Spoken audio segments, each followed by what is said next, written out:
आयुर्वेदावतरण। ब्रह्मा ने आयुर्वेद का स्मरण किया और जिस प्रकार संपूर्ण आयुर्वेद का उपदेश ब्रह्मा ने किया था, उसी रूप में सर्वप्रथम दक्ष प्रजापति ने आयुर्वेद को ग्रहण किया। इसके बाद दक्ष प्रजापति से अश्विनी कुमारों ने आयुर्वेद का ज्ञान प्राप्त किया। अश्विनी कुमारों से यह ज्ञान इंद्र को प्राप्त हुआ। तत्पश्चात महर्षि भारद्वाज आयुर्वेद अध्ययन के लिए इंद्र के पास गए। इंद्र से यह ज्ञान भारद्वाज ऋषि ने प्राप्त किया और फिर भारद्वाज ऋषि के शिष्य आत्रेय पुनर्वसु ने मित्रता की बुद्धि रखकर और सभी प्राणियों पर दया रखते हुए आयुर्वेद 6 शिष्यों को दिया। अग्निवेश, ढेल, जदुकर्ण, पराशर, हारित और शारपाणी, ये 6 शिष्य मुनि आत्रेय पुनर्वसु से आयुर्वेद को ग्रहण करते हैं। अग्निवेश आदि तंत्रों में वर्णित विषयों के अति विस्तृत होने के कारण अष्टांग हृदय ग्रंथ का निर्माण किया गया, जिसमें ना तो अधिक संक्षेप है और ना अधिक विस्तार है।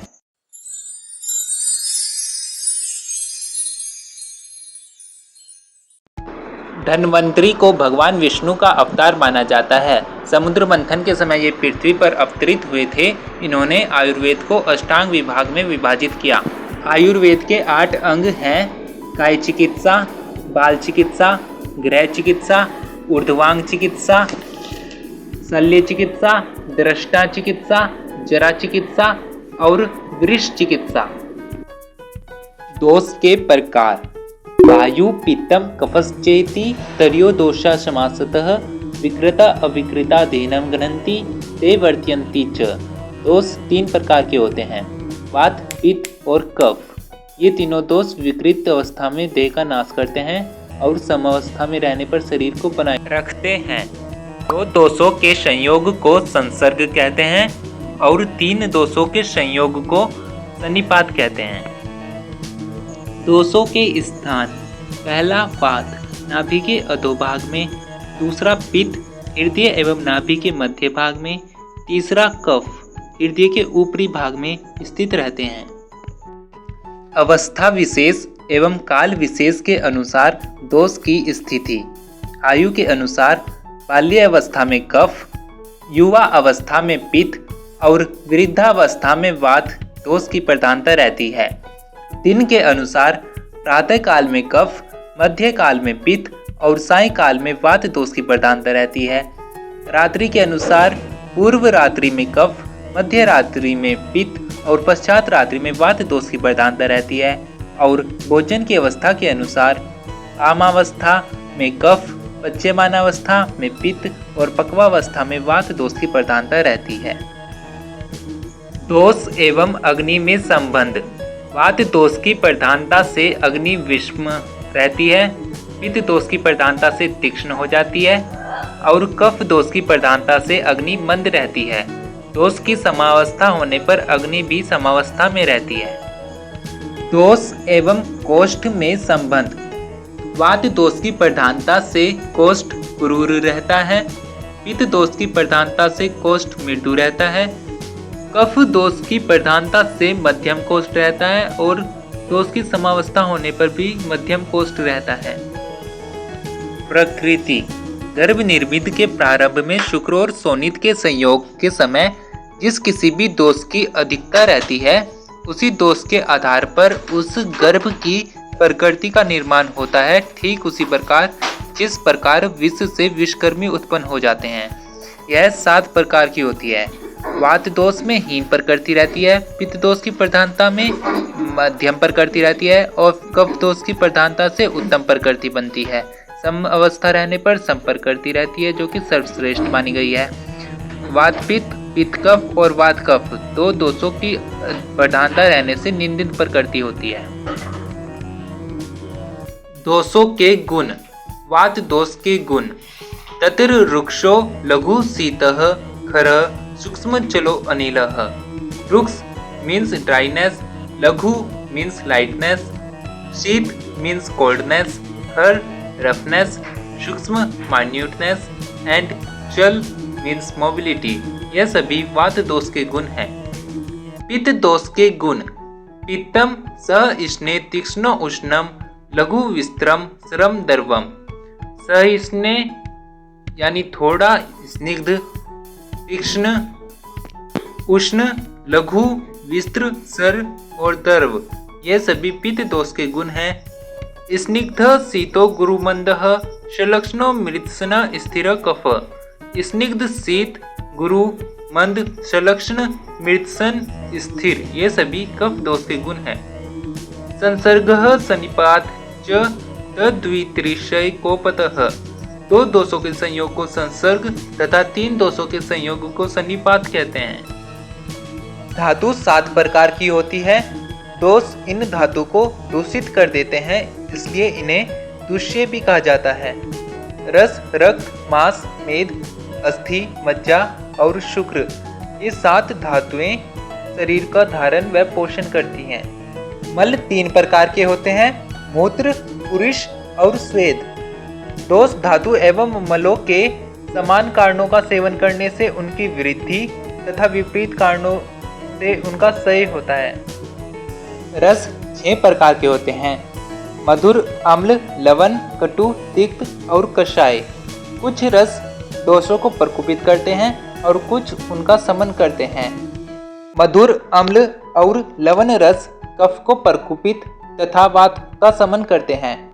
कटु, तिक्त, कषाय रस वात को प्रकोपित और कफ को शमन करते हैं तथा अम्ल, लवण और कटु पित्त का प्रकोप करते हैं और तिक्त, कषाय, मधुर पित्त का शमन करते हैं। द्रव्य 3 प्रकार के होते हैं, शमन जो दोषों का शमन करते हैं, प्रकोपन जो दोषों को प्रकोपित करते हैं और तीसरे जो स्वास्थ्य के लिए हितकारी होते हैं। वीर्य 2 प्रकार के होते हैं, जिसे तासीर भी कहते हैं।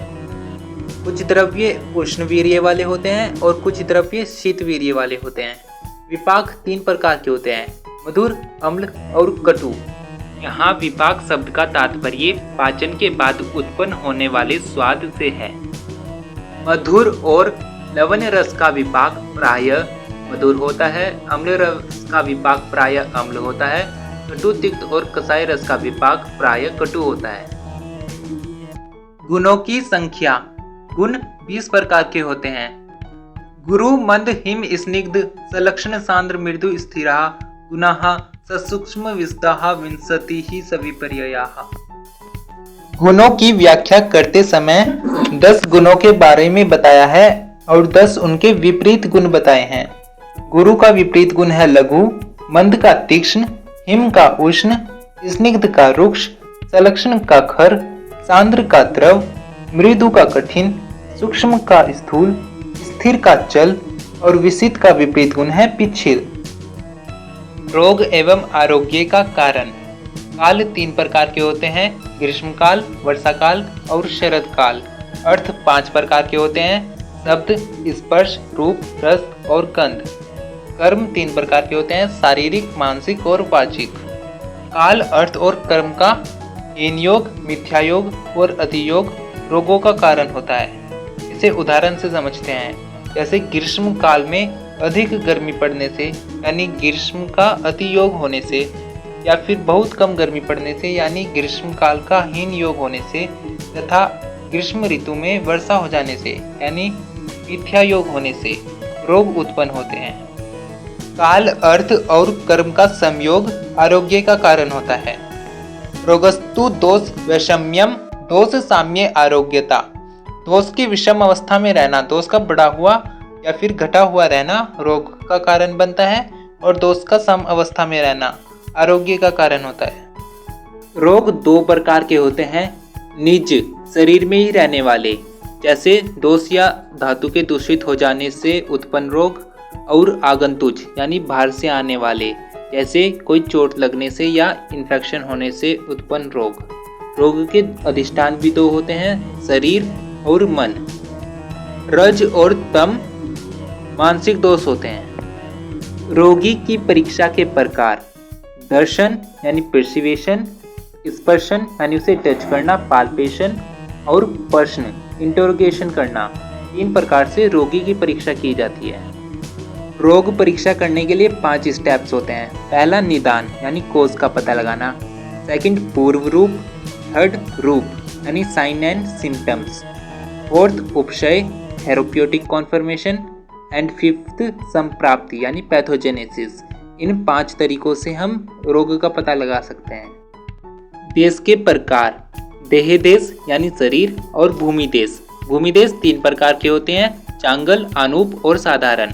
जांगल देश वालों में वात दोष की प्रधानता रहती है, अनूप देश में कफ दोष की प्रधानता रहती है और साधारण में सम दोष रहता है। जांगल देश वालों को व्याधियां कम उत्पन्न होती हैं। काल 2 प्रकार के होते हैं, क्षण आदि और व्याधि की अवस्था। औषधि 2 प्रकार की होती है, शोधन जो दोषों को शरीर से बाहर निकाल देती है और शमन जो दोषों को शरीर में ही शांत या कम कर देती है। शारीरिक दोषों की शोधन एवं शमन चिकित्सा।